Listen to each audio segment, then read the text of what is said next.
Olá, eu sou o professor Vitor Razi, do Departamento de Psicologia da UFMG, e a gente vai dar início, então, à disciplina de métodos quantitativos para a graduação em Psicologia no segundo semestre de 2020. Deixa eu compartilhar a tela. Então, nossa disciplina vai ser desenvolvida sob a forma de um projeto simulado de pesquisa, no qual os alunos vão se envolver em todas as etapas do projeto de pesquisa, desde o planejamento, redação do projeto, aprovação pelo COEP, até análise dos dados, redação dos resultados e divulgação dos resultados. Então, esse módulo que a gente vai trabalhar agora é sobre o projeto de pesquisa. Depois nós temos mais 9 módulos. Cada módulo vai ser dividido em 2 partes, com em torno de 20 e poucos slides cada uma, que vai dar cada aula em torno de 30 minutos no máximo. Tá? Então, a gente vai comentar sobre cada um desses tópicos aqui, o planejamento, o modelo INVAR, que é um modelo que se usa para artigos científicos originais, o título, o resumo, as palavras-chave, introdução, na primeira parte. Depois, na segunda parte do módulo, nós vamos ver os métodos, resultados, discussão, referências e o modelo, como o projeto tem que ser apresentado na plataforma Brasil do Conselho Nacional de Saúde. Então, planejamento. A gente tem que formular uma questão de pesquisa, hipótese. Toda pesquisa científica, o ideal é que ela seja formulada sob a forma de hipóteses que a gente vai testar. O teste de hipótese tem um status muito alto em ciência, quer dizer, a ciência não se resume ao teste de hipótese, mas o teste de hipótese é um procedimento que permite a gente formular ou mesmo testar a hipótese sobre relação de causa e efeito. Então, a gente tem que montar um argumento, né, subjacente aos nossos objetivos. Tá? Quando a gente fala em pesquisa quantitativa, envolve algum tipo de mensuração.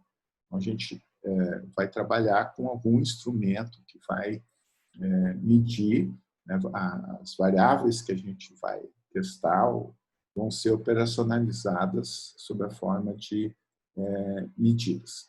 O delineamento são as estratégias que a gente usa no planejamento do projeto com o intuito de assegurar a validade interna, ou seja, assegurar que existe uma relação lógica, uma validade entre os objetivos, os resultados e as conclusões que a gente tira.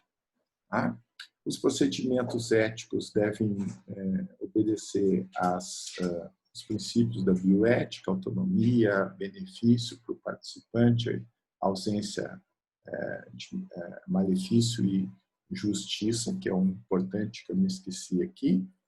A amostragem são os procedimentos que a gente usa para selecionar os participantes. Aí envolve noções como o poder estatístico, né? Se a gente tem um número suficiente de participantes que permita tirar uma conclusão sobre se a hipótese foi rejeitada ou se ela precisa ser aceita porque não foi rejeitada. E como isso é a validade, tem a ver com a validade de conclusão estatística, que é um aspecto da validade interna do estudo, e depois a questão do recrutamento dos participantes. O recrutamento é muito importante para a validade externa, né? Saber se a gente tem um resultado, se esse resultado pode ser generalizado para outras pessoas, para uma amostra, para a população em geral, para que tipo de gente e assim por diante. Os procedimentos, então, são como a gente vai utilizar as medidas, por exemplo, testes psicológicos, ou como é que a gente vai conduzir o experimento. E, por último, a questão da análise estatística, qual é a estratégia de análise estatística que a gente vai utilizar, quais são os testes, se os testes são apropriados, para a natureza dos dados que a gente tem, assim por diante. Aqui nós vamos trabalhar com uma estratégia estatística só, que é a correlação, que é uma técnica bastante simples, que eu acho que nesse contexto é adequada. Bom, o que é o modelo IMRAD? O modelo IMRAD é uma espécie assim, de sintaxe, uma gramática dos artigos científicos originais. Todos os periódicos que publicam artigos científicos originais adotam esse modelo em qualquer disciplina que você imaginar. Quer dizer, artigos científicos publicados em revista, a gente tem vários tipos, né? Os mais comuns são as revisões bibliográficas, né? Os comentários, as cartas ao editor, relatos de experiência, assim por diante. A moeda corrente, né, o padrão ouro de evidência científica é o artigo original. O que é um artigo original? O artigo original é um artigo no qual a gente apresenta dados empíricos que são novos, ou seja, que são originais. Quando a gente trabalha numa perspectiva de metodologia quantitativa, a gente vai ter medidas, vai ter análise estatística que vão permitir a gente tirar conclusões. Então, esse modelo, o termo IMRAD, né, se refere a I, quer dizer introdução, M, métodos, né, E, quer dizer A, quer dizer N, né, quer dizer R, resultados, N, quer dizer discussão. E uma parte da discussão é a conclusão. Então, a introdução, métodos, resultados, and discussion.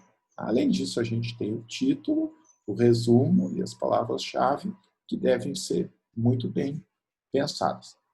A diferença entre o projeto e o artigo ou a dissertação ou tese científica é que no projeto ainda a gente não tem os resultados e ainda não tem a discussão. Mas é importante que a gente estude isso, porque depois que a gente implementou o projeto, a gente precisa analisar os resultados, relatar os resultados, discutir os resultados, chegar a uma conclusão e publicar o nosso trabalho. Tá? Então, Introduction, Methods, Results and Discussion. Esse é o cerne, né? O suco da cabruva do projeto de pesquisa. Tá? O projeto se restringe, né, da introdução aos métodos, e o projeto é escrito no tempo verbal futuro. Quer dizer, eu vou fazer isso, vou fazer aquilo, nós vamos fazer. Tá? Os resultados e a discussão pertencem ao relatório, artigo, dissertação ou tese, e eles são discutidos, são relatados no tempo verbal pretérito perfeito. Quer dizer, foi feito isso, foi feito aquilo, foi feito o outro. Então, geralmente, quando a gente vai fazer o artigo, a tese, a dissertação, a gente aproveita as coisas que a gente fez na introdução, só a gente tem que mudar o tempo verbal. Tá? Muitas vezes acontece que, em função dos resultados, em função da discussão, a gente precisa mudar coisas na introdução. E isso não é que isso aconteça com frequência, isso sempre acontece. Porque a introdução, os resultados e a discussão, eles têm que ser consistentes uns com os outros. Quando a gente começa um projeto, a gente não sabe bem como é o que vai dar, e aí, em função dos resultados, a gente vê que tem coisas que, quando a gente escreveu o projeto, a gente não tinha pensado, mas que são importantes, e a gente faz alguma modificação na introdução. Bom, se diz, né, que o artigo científico original ele tem o que se chama de uma forma de ampulheta. Né? A ciência empírica, né, ela é reducionista por excelência. A gente não pode resolver os problemas do mundo com uma pesquisa científica, com um artigo original. Então, a gente geralmente vai abordar uma questão concreta, procurar respostas para uma ou duas perguntas, vai testar uma ou duas hipóteses, não muito mais que isso, porque senão não é possível. Então, o artigo tem essa forma de ampulheta, em que a gente começa, né, do geral, a funila, né, vai para o particular. Isso é feito na introdução. Então, primeiro a gente começa, né, com uma questão geral, por exemplo, quais são os mecanismos cognitivos subjacentes à memória de trabalho? Legal. Então, a gente vai explicar processamento de informação, qual é a teoria que vai substanciar a nossa abordagem, assim por diante, mas a gente tem que definir uma questão específica. Então, geralmente, a gente usa um modelo. O modelo que a gente vai usar é um modelo de processamento de informação que faz uma analogia, né, entre a nossa memória de trabalho, memória de curto prazo, e a memória RAM de um computador.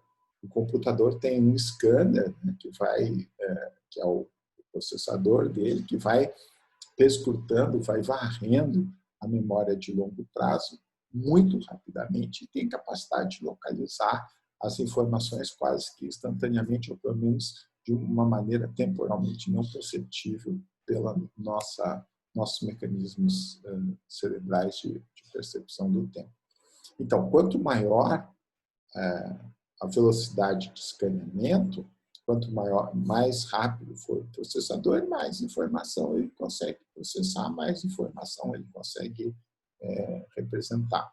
Então, traduzindo nessa linguagem computacional, a nossa questão de pesquisa vai ser, então, saber se nos seres humanos, né, em jovens, adultos, estudantes de psicologia em Belo Horizonte, se isso funciona assim também, se isso é verdade, ou seja, se quanto maior a capacidade, a velocidade articulatória da pessoa, maior a capacidade de processamento dela na memória de trabalho verbal.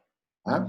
Então, na introdução, a gente afunila, a gente começa com uma questão geral, utiliza-se um modelo, vai especificando, até que a gente chega numa questão bem particular, que é o nosso estudo. Claro, a gente começa do geral, mas também não é para contar história, né? Desde lá o que o Aristóteles achava sobre a memória de trabalho. Tá? Aí a gente chegou nessa parte do particular, que tem a ver, geralmente, a última sessão da introdução é o presente estudo. Aí a gente explica o que a gente vai fazer. Então, nossos objetivos são esses, nós vamos testar tais hipóteses, para isso nós vamos fazer um sumário. Tá? Aí a gente entra na parte dos detalhes, né? Que são os métodos que envolvem, então, os participantes, como é que a gente vai recrutar, quais vão ser os instrumentos de medida que a gente vai usar, por que a gente vai usar esses instrumentos, como é que vão ser os procedimentos de testagem, como é que é o nosso experimento, qual é o delineamento, como é que nós vamos controlar as variáveis e depois qual é o nosso plano de análise estatística, quais testes que a gente vai usar para testar quais hipóteses, por que a gente vai fazer dessa maneira e não de outra maneira e assim por diante. Aí, terminando os resultados, a gente vai para a discussão. Aí, na discussão, a gente abre o leque de novo. Aí vem, por causa disso, que tem essa forma de ampulheta. Na discussão, a gente vai, né, do particular do nosso resultado para o geral. Então, a discussão geralmente começa com um breve resumo, né, quais eram os nossos objetivos, quais eram as nossas hipóteses.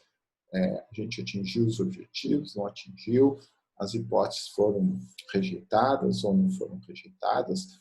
Nosso artigo acrescenta alguma informação nova, a gente compara com a literatura anterior. Se a gente teve algum resultado discrepante com a literatura, a gente tem que explicar bem, né, por que isso aconteceu, e isso ocorre com frequência. Isso exige, então, uma nova pesquisa bibliográfica, né? A discussão é parte que dá mais trabalho, né, na redação de um artigo.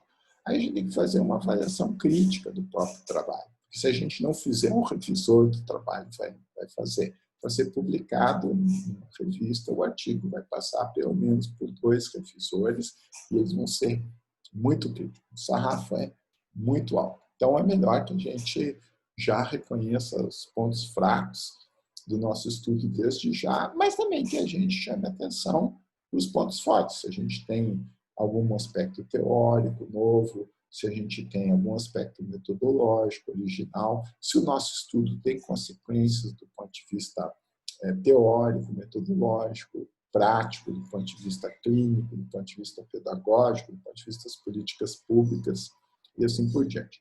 E a última sessão, os últimos parágrafos da discussão são uma conclusão que a gente procura extrair o conteúdo principal num nível maior de generalização, um nível maior de abstração, por causa disso que se diz que o artigo tem esse formato de ampulheta, que ele vai do geral para o particular e volta do particular para o geral de novo. Na conclusão, a gente procura chegar no maior nível de generalização, no maior nível de abstração possível a partir dos nossos resultados. Quando a gente vai redigir, né, o relatório, o artigo, assim por diante, nem sempre a gente obedece essa sequência do modelo INRAD. Às vezes vale mais a pena quando você está começando a escrever o paper, você já fez uma introdução, mas muito provavelmente aquela introdução vai precisar ser modificada. Então, a primeira coisa que a gente faz é revisar os métodos, mudar o tempo verbal, ver se tem alguma coisa que não ficou bom, alguma coisa que a gente precisou modificar em função de alguma necessidade logística. A gente vai descrever os resultados das análises estatísticas e tal, e aí a gente passa para a conclusão, que é, vamos dizer assim, o filé, né, a cereja do bolo. Tá? Depois de fazer a discussão, a gente volta para a introdução e a gente procura pensar assim, não, a introdução está de acordo com a minha discussão agora, então eu vou procurar aumentar a consistência entre a discussão e a introdução. Na maioria das vezes, a gente tem que mexer na introdução depois de ter terminado a discussão. Então, não adianta começar a querer escrever o artigo pela introdução. Por último, a gente vai fazer o resumo, né? E, finalmente, o título. O resumo e o título são as partes que são mais lidas do trabalho. Quando a pessoa está fazendo busca bibliográfica, ela vai bater o olho no título. Se ela achar o título interessante, ela vai bater o olho no resumo. Se ela achar o resumo interessante, ela vai para os papers. Então, eu frequentemente uso uma estratégia que é assim, se o título me interessa, eu leio o resumo. Se o resumo me interessa, eu leio os primeiros parágrafos da discussão. Se eu vejo que realmente tem alguma coisa que eu aprendi ali, aí eu vou ler o paper inteiro. Então, é muito importante que o resumo e o título sejam bem pensados. Tá? Como é que é o título? Tá? Então, essas coisas todas que a gente vai comentar, né, são, em grande parte, convenções, né, que são resultados da tradição de pesquisa e ciência, né, que são adotados pela maioria dos periódicos e pela maioria dos examinadores de dissertações e teses. Então, o título ele tem que ser curto, tem que ter, geralmente, de 10 a 15 palavras. Existem dois tipos de título. O título ele pode ser descritivo ou informativo. O título descritivo ele relata assim, o que é o assunto, o que foi feito. Tá? E o título informativo ele diz qual a hipótese que foi testada e o que foi descoberto. Eu, particularmente, prefiro o título informativo, tá? Porque o título informativo ele chama mais a atenção do leitor, tá? E, vamos dizer assim, como ele atrai mais atenção, aumenta a probabilidade que ele seja lido. Se eu pego um título que é descritivo, não sei muito bem qual é o resultado, se me interessa ou não me interessa e tal, não sei muito bem qual é a hipótese que foi testada. Então, se o título é informativo, eu digo, opa, esse aqui rejeitou a hipótese, esse aqui não rejeitou a hipótese, então pode ser que me interesse. Tá? Existe também o título humorístico.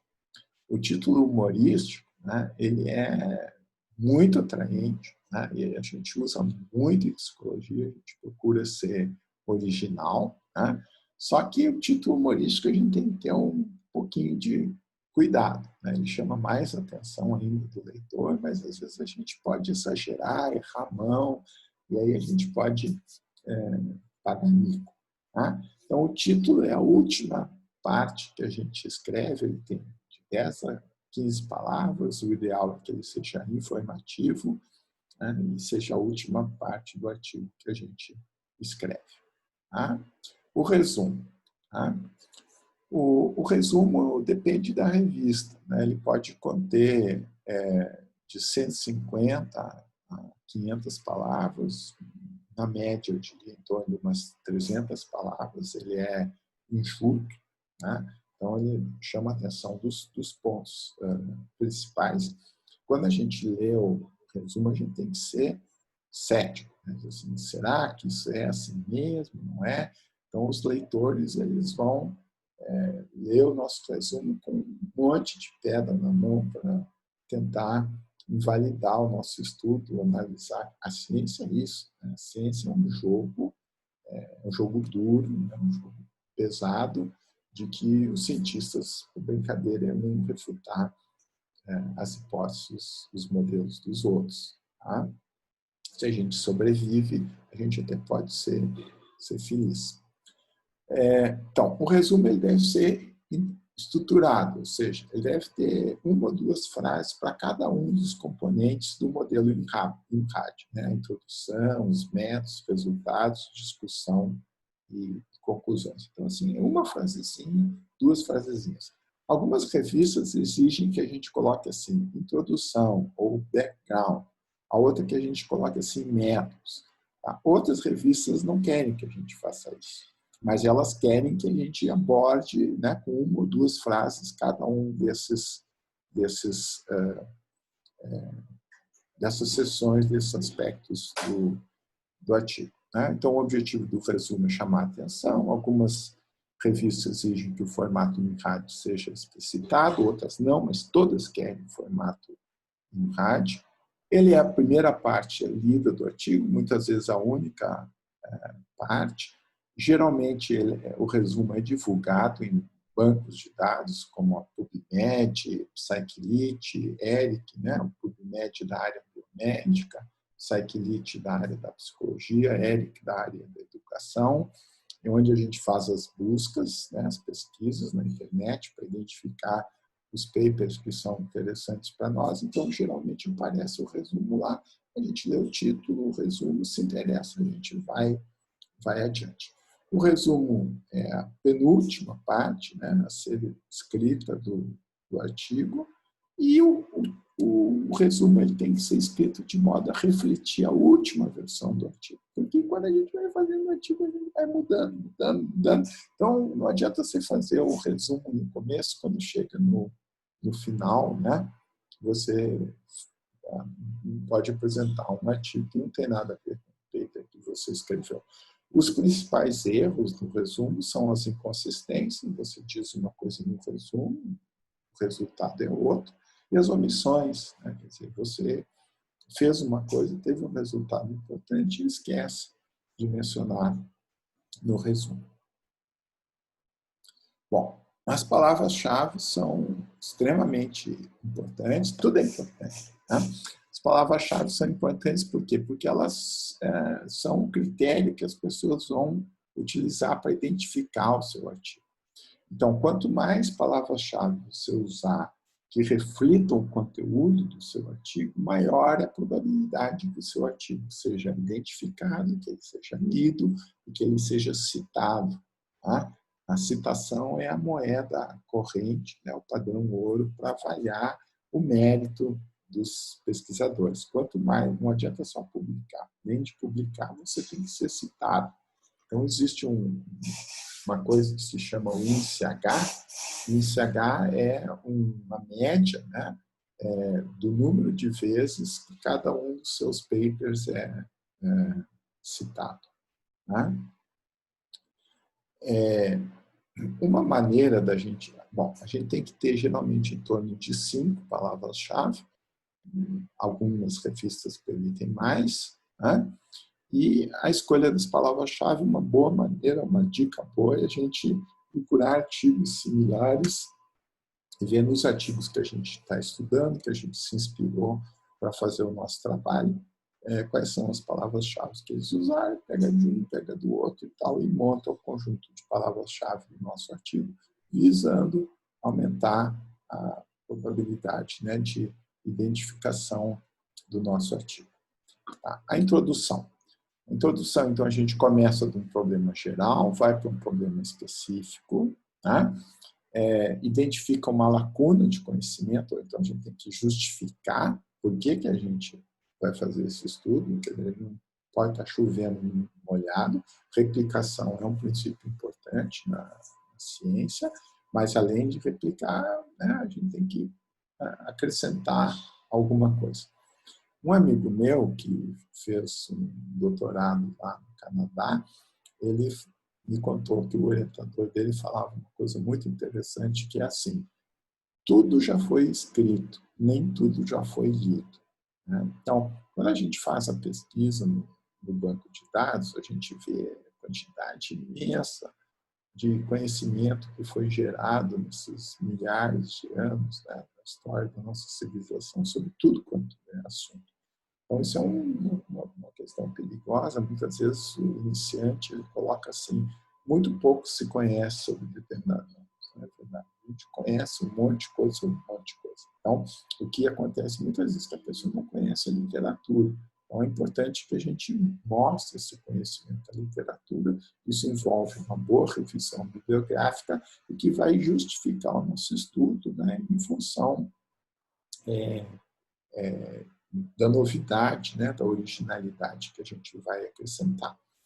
Essa justificativa, né, elas podem ser teóricas, empíricas ou metodológicas. O nosso paper quer fazer uma contribuição para a teoria, ele quer caracterizar uma nova doença, quer ver se existe uma relação causal entre um determinado agente etiológico e uma doença, se uma determinada experiência de vida é um fator de risco para a psicopatologia e assim por diante, ou pode ser metodológico, que tem a ver com um aperfeiçoamento que você faz num procedimento de terapia ou numa técnica de avaliação psicológica e assim por diante.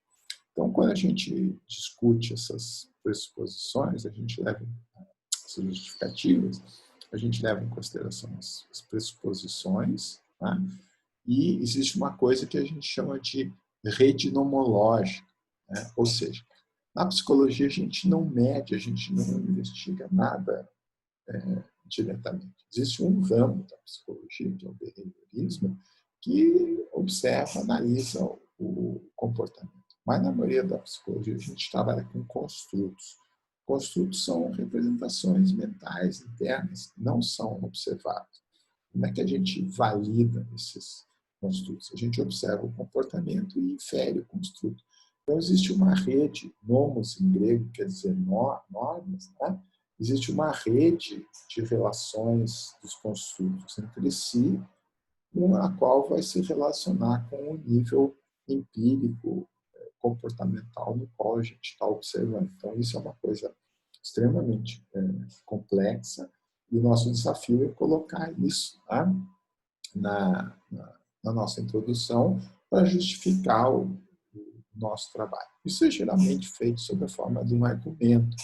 Um argumento tipo comum é o silogismo do Aristóteles, né, que é se, então. Então, nosso argumento, né, nossa hipótese se o cérebro humano funciona de maneira análoga, né, a um computador digital, então, né, quanto maior a velocidade de processamento do indivíduo, maior será a capacidade de armazenamento, processamento na memória de trabalho. É aqui que a gente tem que chegar. A introdução serve para levar a gente né, da questão mais geral, quais são os mecanismos da memória e tal, até a formulação desse argumento, dessa hipótese específica.